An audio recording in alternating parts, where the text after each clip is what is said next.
Hello, everyone, and welcome back to the Press Rewind Prince Lyrics podcast. I'm your host, Jason Brenninger. We are now up to episode number 9 for the song I'm Yours, which is the last track, the final track on Prince's debut album, For You.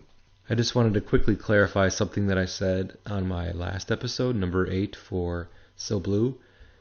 I had mentioned a couple times in the episode the opening guitar riff that goes on to kick off the song and how much I really enjoyed that and just how much it grabbed me right from the opening chords. And I failed to mention that it's a bass guitar that Prince is playing, not just any old guitar. So in case anybody who was listening to that episode wanted to scream at their phone and say, "It's a bass guitar, idiot, it's a bass guitar." Yeah, I know, I failed to clarify that. So I wanted to clarify it here. I'm Yours is another one of those very early Prince recordings dating back to 1976 when he was recording at Moon Studios in Minneapolis. There's a number of other songs off of For You that date back to this time period. As with the rest of the tracks on For You, they were re-recorded in Los Angeles in late 1977, with then final overdubs occurring in early 1978 prior to the release of the album For You that spring. If I have any interesting facts about songs, I try to include them here in the podcast. I know a lot of this stuff can be found on the internet through the Prince Vault. For those of you who are maybe newer to Prince's back catalog or maybe have never taken the time to take a look at the Prince Vault to learn a little bit more about the songs, the one interesting thing I found about I'm Yours is that Prince never played this song live in the 70s. He never played it live in any of his handful of first concerts in the late 70s. During the Dirty Mind tour, it just never made the set list. But he did finally play a live version of I'm Yours over 30 years later in 2009 at the Conga Room in Los Angeles. So I thought that was kind of interesting, a song that he had recorded over 30 years ago, had never played live, and decided in 2009 to dust it off and do a live performance of it. So that must have been pretty exciting for the crowd at the Conga Room that night. I'm Yours is a very aggressive song from a musical standpoint. It's got a heavy guitar riff that is used throughout. It starts off with a bit of a kind of a funky bass guitar, but as he did with So Blue, the song prior on the track listing, the opening riff isn't indicative of what the song is going to sound like for the rest of the song length. So he does that again in I'm Yours, where he starts the song off with a funk riff that makes you think the song is going to sound one way, and then as soon as that's done, he blasts you with this guitar solo and this guitar riff. This is another song where, I think Prince was trying to express some other influences through his own filter, his own lens. I imagine, and I'm fairly certain I've read before that Prince was a fan of Santana, so I can see this song being a bit of a Santana nod, or thinking of Santana's music when he was writing and recording I'm Yours. There were, a lot of other popular rock bands in the 1970s that he could have been drawing inspiration from, pop rock like Kiss, or even like Led Zeppelin, Blue Oyster Cult, even Funkadelic possibly, Funkadelic being the one head of the two-headed P-Funk Hydra with Parliament. Parliament was always more of the heavier funk influence, and Funkadelic, despite its name, had a little more rock and roll, a little more psychedelic rock sound to their music. I can imagine potentially Funkadelic, Santana, Blue Oyster Cult, among others, being influences towards Prince when he was recording I'm Yours. But in spite of the fact that this song has a very aggressive guitar riff, it does something very different with the musicality of it than what you've heard thus far on For You, the lyrics and the way Prince sings the song really make it very uniquely him. That's his stamp on I'm Yours is going to be how he sings this song, which is, in a very high register, using the falsetto that he had been utilizing for pretty much the entire album, including more notably his ballads. It makes more sense. But when you're singing a song, an aggressive rock song, throwing that super high falsetto on top of this guitar riff is a little jarring. And to be honest, it also makes it very difficult to understand what Prince is singing. So the first handful of times I heard this song, I'm like, I kind of could hear what he was trying to say with it. I made out some phrases, some words here and there. But I needed to look up the lyrics online in order to get a true understanding of what he was expressing in this song with those lyrics. It just wasn't very clear to me, and I'm not sure that, because the lyrics were not printed on the LP when it was released, I don't know if listeners to For You had any idea what he was really talking about. You can make out the chorus. The chorus is fairly clear, but it's the verses that, for me at least, were more difficult to comprehend. So I'm going to read them. There's not a lot of lyrics in the song, despite the song's 5-minute length. Half of the song is guitar solos and extending the riff that goes throughout the song.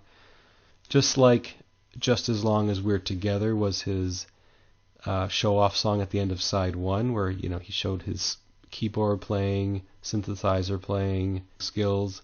I'm Yours is his way of showing off his guitar skills, and that ends side 2. So that's kind of the way he approached the track listing for You. So he does some yeahs. He's singing along with the guitar that he's playing at this point. And the real lyrics start, up until the other day, there remained an empty space within my bed. Then I took one look at you and naughty things that we could do. Dance within my head. That makes up the first verse.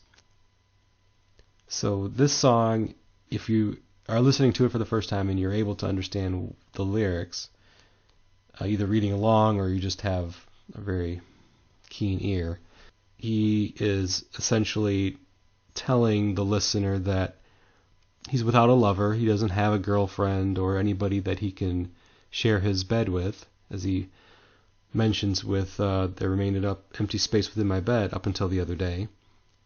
Then he took a look at you, so now he's seeing somebody that he's attracted to very clearly, and now all he can think about is sleeping with her. The naughty things that we could do dance within my head. He sees a very attractive woman, and his thoughts immediately go to having sex with her, sleeping with her, getting her in his lonely, empty, spaced bed. So that's immediately where his head goes with this first verse. And then we realize in the chorus that he's singing from the perspective of a very inexperienced and virginal young man. Never have I ever made love before, never have I wanted to till now. Lover, can't you see I want you more and more? Take me, baby, yeah, I'm yours. Well, I don't believe that. We have to assume that Prince is singing the song from the standpoint of a teenager when he wrote it, and you can't convince me that he never had any desire to have sex prior to seeing this woman. But hey, it's a good line, He's never, he's a virgin. He's never even really wanted to have sex with anybody until he saw her. She's just that amazing, that beautiful, that attractive to him. Great line, Prince. I hope that works. But it only works once. Lover, can't you see I want you more and more? Take me, baby, yeah, I'm yours. So that's the chorus. Moving on then to the second verse. I'll give you what you want, but please love me now. I'll do anything you want. You're the teacher. Show me how. So he's once again very clear in the admission he is a virgin, he's inexperienced, and whether or not he's making an assumption that she is more experienced or he somehow knows this, because he's basically putting the role of teacher onto her shoulders, giving her the responsibility of showing him the ropes. But I mean, obviously, if she's a virgin, she's not going to be able to do that either. But he must either know that she's not, or maybe she's older, a bit older than him, so he's just making an assumption based on her age that she's more experienced. He's willing to give her what she wants. He needs love now. He'll do anything that she wants. She needs to show him how. So after that verse, he jumps back into the chorus of never have I ever made love before, never have I wanted to till now. Lover, can't you see I want you more and more. Take me, baby. Yeah, I'm yours. And those are the lyrics to the song. As I mentioned, the song is 5 minutes in length, but he's done singing lyrics halfway through the track. It's not even to the 3-minute mark, and he's already done. And the entire second half is just Prince going off on guitar, doing his guitar solos, basically shredding. He shreds on the guitar at the end, and it's impressive.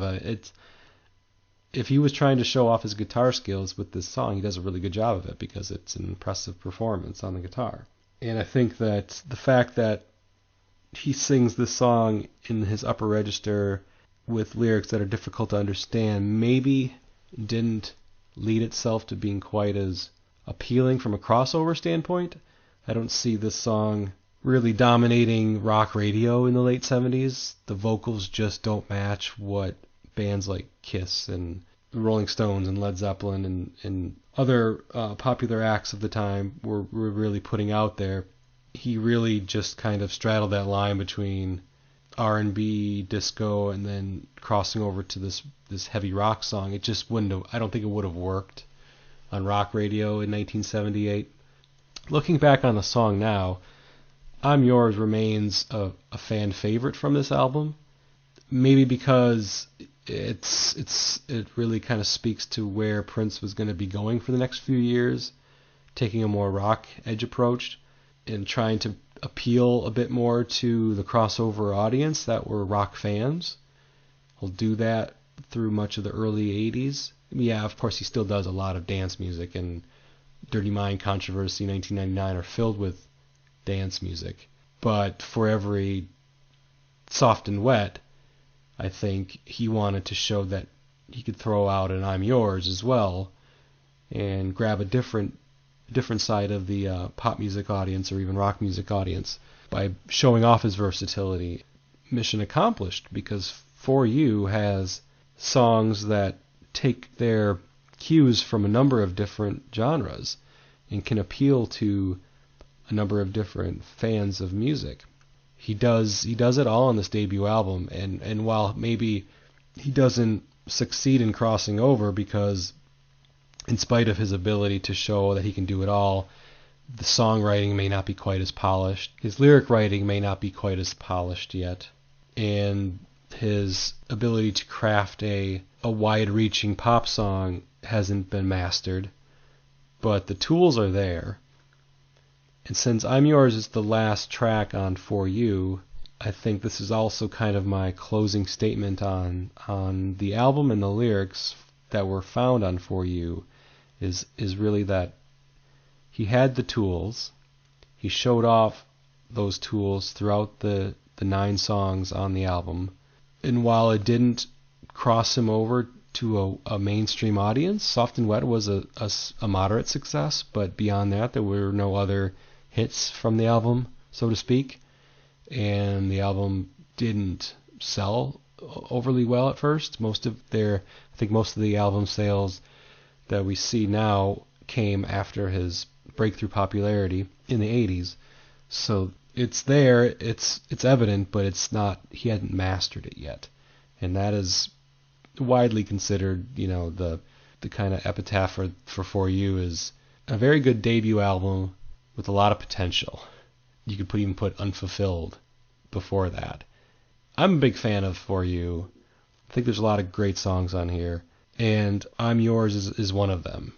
This is a a podcast that focuses on the lyrics. Maybe this isn't going to be an album that is cited often when thinking about Prince's skills as a songwriter from a lyric standpoint. And that's okay. He was still very young and trying to find a voice. A lot of the material on this album is very relationship focused. And, he didn't have a lot of life experience and maybe didn't have a lot of things to say outside of just what was kind of expected of him and writing about things that he knew were going to be wide-reaching topics like love and relationships. Everybody can relate to those topics. It was just too soon for him to kind of go elsewhere, I think, with his songwriting at such a young age. So I don't fault the album or Prince for not having a lot to say lyrically. My enjoyment of For You mostly comes from the music. I like the music. The lyrics, for the most part, are secondary on this album. But I hope that I was able to highlight at least what I thought were some of the most interesting lines on the songs on this album.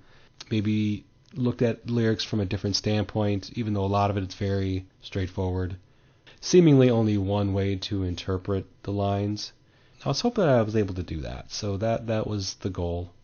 Express what I thought about them and maybe provide some perspective that others may not have. So with that, I'm going to wrap up this episode 9, I'm Yours, which consequently wraps up Prince's debut album, For You. If you'd like to get a hold of me, please reach me at my blog, pressrewind.net, or Twitter, Press Rewind, a Prince Lyrics Podcast on Facebook, Press Rewind, a Prince Lyrics Podcast on Instagram. You can find me that way as well. So thanks for listening to Press Rewind, a Prince Lyrics Podcast. I've been your host, Jason Brenninger. Until next time.